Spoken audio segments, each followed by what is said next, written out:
ഈ കയറെന്ന് പറയുന്നത് ഇന്ത്യയുടെ ഒരു ജാലവിദ്യയുമായി വളരെയധികം ബന്ധമുണ്ട്. ഇന്ത്യൻ റോപ്പ് മാജിക് എന്ന് പറയുന്ന അതിപ്രശസ്തമായ ഒരു ജാലവിദ്യ ഉണ്ടാകുന്നത് തന്നെ നമ്മുടെ ആലപ്പുഴയിലെ ഈ കയർ ഉപയോഗിച്ചാണ്. അതെന്താന്ന് വെച്ചാൽ നിങ്ങൾക്കറിയാം, ഇന്ത്യൻ കയറുകൾക്ക് അതിൻ്റെതായ ഒരു തനത് പ്രത്യേകതയുണ്ട്. എല്ലാ കയറുകളെയും നമുക്കറിയാം. അങ്ങനെ വരുമ്പോൾ ഇന്ത്യൻ കയറുകൾ എന്ന് പറയുന്നത് നമ്മുടെ ആലപ്പുഴയിലെ ഈ കയറിന് മാത്രം എന്താണ് പ്രത്യേകത? മറ്റൊരു പ്രത്യേകതയുമില്ല. സാധാരണ നിലയിലൊരു കയർ എന്ത് എന്ന് ചോദിച്ചു കഴിഞ്ഞാൽ അതിനൊരു ഡെഫിനിഷൻ പറയുക ബുദ്ധിമുട്ടാണ്, അല്ലേ? പക്ഷെ വേണമെങ്കിൽ നമുക്കിതിന് പറയാം, rope is the one which has two ends connected to the middle. രണ്ടറ്റവും ഒരു മധ്യഭാഗവുമുള്ള ഇതുപോലെ ഒരു സാധനത്തെ കയറെന്ന് പറയാം എന്നാണ്. പക്ഷെ ഇതിന്റെ ഉപയോഗം എന്താണ് എന്റെ ഉപയോഗം?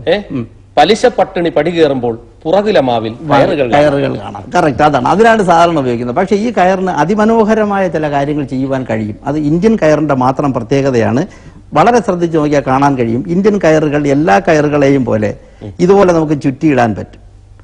ഇത് ചുറ്റിയിട്ട് കഴിഞ്ഞാൽ ഒരു മാജിക്കിന്റെ ചെറിയൊരു അംശം അവിടെ വരുമ്പോൾ സിം സിലാബി സിം സിം സിം എന്ന് പറഞ്ഞാൽ അതിന്റെ ഒരു പോർഷൻ നമ്മുടെ കയ്യിൽ ഇങ്ങനെ അളർന്നു വരും എന്നുള്ളതാണ്. ഇത് ഇന്ത്യൻ കയറുകൾ മാത്രം കാണുന്ന ഒരു പ്രത്യേകതയാണ്. Now this is an endless rope. ഇല്ല, അങ്ങനെ ആകുമ്പോൾ ഭയക്കേണ്ട. ഏതെങ്കിലും ഒരു മധ്യഭാഗം എടുക്കുക, അറ്റ് പോകുന്ന ഈ ഭാഗം എടുത്ത് ഇവിടെ വെച്ചതിന് ശേഷം വളരെ സാവകാശം ഇങ്ങനെ ചുറ്റിക്കഴിഞ്ഞാൽ നമുക്ക് കിട്ടിയതിന് ശേഷം ഇന്ത്യൻ റോപ്പ് ആണെങ്കിൽ യാതൊരു സംശയവുമില്ല, നമ്മുടെ ആ തൊഴിലാളികളെ മനസ്സിൽ വിചാരിച്ചുകൊണ്ട് മെല്ലെ ഇങ്ങനെ വെച്ചാൽ അത് വീണ്ടും പഴയ കയറായി മാറുമെന്നുള്ളത്. അപ്പോൾ സാധാരണ രീതിയിൽ നമ്മൾ നേരത്തെ പറഞ്ഞു കെട്ടി തൂങ്ങുവാൻ വേണ്ടി മാത്രം കയർ ഉപയോഗിക്കുന്നു എന്നുള്ളത്. കെട്ടുക എന്നുള്ളത് കയറുമായി ബന്ധപ്പെട്ട ഒരു പ്രത്യേകതയാണ്. അതുകൊണ്ട് ഈ കയർ നമുക്കിങ്ങനെ കെട്ടാൻ പറ്റും. ഇതുപോലെ ഇങ്ങനെ കെട്ടിക്കഴിഞ്ഞാൽ ഈ കയർ കെട്ടിയാൽ, ഇത് ഇന്ത്യൻ കയറാണെങ്കിൽ ഈ കെട്ടിനെ മാത്രം താഴേക്ക് കൊണ്ടുവരാൻ പറ്റും, കയർ താഴേക്ക് പോകേണ്ടതില്ല. ഇനി ഇത് രണ്ടാക്കണമെങ്കിൽ മെല്ലെ കൈ കൊണ്ടൊന്ന് തൊട്ടാൽ മതി, ഈ കയർ രണ്ടായി മാറി ഇങ്ങനെ വരുമെന്നുള്ളതാണ്. ഈ കയറിനെ നമ്മളിത് തിരിച്ചെടുത്തു കഴിഞ്ഞാൽ തുല്യമായ കയർ വരണം എന്നുള്ളതാണ്. തുല്യമായ കയർ വരാത്ത സാഹചര്യം ഇതുപോലെ ഉണ്ടായാൽ തുല്യമാക്കുന്നതിന് വേണ്ടി എന്ത് ചെയ്യണം? മാവേലിയുടെ സങ്കല്പം തന്നെ തുല്യതയ്ക്ക് വേണ്ടിയിട്ടാണ്. മെല്ലെ നമ്മളിത് പറഞ്ഞു കഴിഞ്ഞാൽ അവിടെ രണ്ടില്ല, എല്ലാം ഒന്നാണ് എന്നാണ്. എല്ലാവരും ഒന്നുപോലെയാണ് ഇരിക്കുന്നത്. അപ്പൊ ഇവിടെ നമുക്കറിയാം രണ്ടറ്റങ്ങൾ ഇവിടെയും അതിന്റെ മധ്യഭാഗം ഈ ഒരു കയ്യിലുമാണ് ഇരിക്കുന്നത്, അല്ലേ? ഇതിന്റെ ഒരറ്റം നമുക്കറിയാം, ഈ കയ്യിൽ നിന്നിരിക്കുന്ന അറ്റത്തെ മെല്ലെ ഇവിടെ വെച്ച് പ്രസ് ചെയ്ത് കഴിഞ്ഞാൽ ആ അറ്റം അവിടെ നിന്ന് യാത്ര ചെയ്യും. വളരെ ഭംഗിയായി യാത്ര ചെയ്തത് വലത് കൈയിലേക്ക് വരുമെന്നുള്ളതാണ്. അടുത്ത അറ്റം നമ്മൾ ഇതുപോലെ കയ്യിൽ നിന്ന് എടുത്ത് ശക്തിയായി കയ്യിൽ വെച്ച് പ്രസ് ചെയ്ത് കഴിഞ്ഞാൽ ആദ്യത്തെ അറ്റം പോലെ എളുപ്പമല്ലെങ്കിലും അതും അതുപോലെ യാത്ര ചെയ്ത് തിരിച്ച് ഇവിടെ വരുന്നു എന്നുള്ളതാണ്. വളരെ ഭംഗിയായിട്ട് ഇതുപോലെ ഇങ്ങനെ വരാൻ കഴിയുന്ന ഒരു സാഹചര്യം ഈ കയറിലുണ്ട്. സ്വാഭാവികമായി ഈ കയറിലൊരു സംശയം ഉണ്ടാകാം. വാസുദേവപിള്ള സാറിന് ഒന്ന് പരിശോധിച്ച് നോക്കാം, അതിനകത്ത് എന്തെങ്കിലും പ്രത്യേകതകളുണ്ടോ എന്നുള്ളത്. Now this is A strong rope. ഈ സ്ട്രോങ് റോപ്പ് എന്ന് പറഞ്ഞാൽ പൊട്ടിക്കാൻ കഴിയാത്തതാണ്. പക്ഷേ ഇത് മെല്ലെ ഇങ്ങനെ പിടിച്ചാൽ ഇതും പൊട്ടിച്ചെടുക്കാൻ വരുന്നു എന്നുള്ളതാണ്.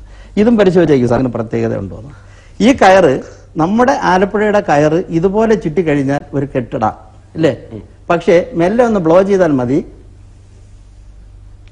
അതിനകത്ത് കെട്ടില്ല എന്ന് നമുക്ക് ബോധ്യപ്പെടും. പക്ഷെ ഇങ്ങനെ കെട്ടിയാൽ ഇത് കെട്ടാണ്, അല്ലേ? ഒന്നുകൂടെ കെട്ടിയാൽ വീണ്ടും കെട്ടാണ്. ഇത് കുരുക്കിലേക്കുള്ള വഴിയാണ്. കടുംകെട്ടായി വീണ്ടും കെട്ടി ഇത് കുരുക്കിലേക്ക് വന്നു. പക്ഷെ നമ്മുടെ റോപ്പിന് യാതൊരു പ്രശ്നവുമില്ല, അത് തിരിച്ചു വരുന്നു എന്നുള്ളതാണ് എന്റെ പ്രത്യേകത. ഇതുപോലെ നമ്മൾ ഷൂസ് കെട്ടുന്നത് പെട്ടെന്ന് പിടിച്ച് അഴിച്ചെടുക്കാൻ വേണ്ടിയിട്ടാണ്.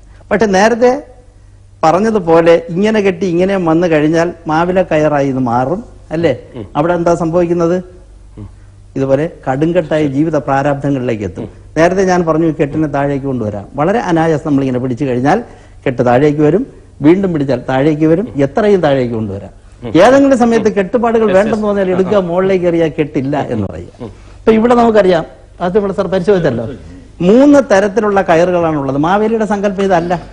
മനുഷ്യരെല്ലാവരും ഒരുപോലെ ഇരിക്കണമെന്ന് പറയുമ്പോൾ ഒരാൾ വലുത്, ഒരാൾ ഇടത്തരക്കാരൻ, ഒരാൾ ചെറുത്, ഏറ്റവും ചെറുത്. അങ്ങനെ ആകാൻ പാടില്ല. അങ്ങനെ ആണെങ്കിൽ നമ്മൾ ചെയ്യേണ്ടത് ഈ 3 കയറുകളുടെയും ഒരു തല നമ്മളിതാ കൃത്യമായി നമ്മൾ ഒന്നാക്കി വെച്ചു. ഇപ്പോൾ ഏകദേശം തുല്യമാണ്. പക്ഷെ മറുതല അങ്ങനെയല്ല. മാവേലിയുടെ സങ്കല്പം അനുസരിച്ച് ഈ രണ്ടറ്റവും പിടിച്ച് ഇവിടെയുള്ള ഈ അറ്റവും നമ്മളിങ്ങനെ പിടിക്കുക. പിടിച്ചതിന് ശേഷം തുല്യതയ്ക്ക് വേണ്ടിയിട്ടുള്ള ഒരു മന്ത്രം മനസ്സിൽ വിചാരിക്കുക. തുല്യരാണെന്ന് സങ്കല്പിക്കുക. തുല്യരായിക്കൊണ്ടിരിക്കും. നിമിഷം കൊണ്ട് തന്നെ ഇത് തുല്യരായി വരുമെന്നുള്ളതാണ്. കണ്ടില്ലേ? ഇതാണ് മാലോകരെല്ലാരും ഒന്നുപോലെ എന്ന് പറഞ്ഞത്. ഒന്നാമത്തെ ആളിങ്ങനെയായി, ഇടത്തരക്കാരൻ ഇങ്ങനെയായി, കൃത്യമായി തുല്യതയിലേക്ക്. നമ്മളിതിപ്പം മനുഷ്യരെല്ലാരും ഒന്നുപോലെ ഒന്നുപോലെ ഒന്നുപോലെ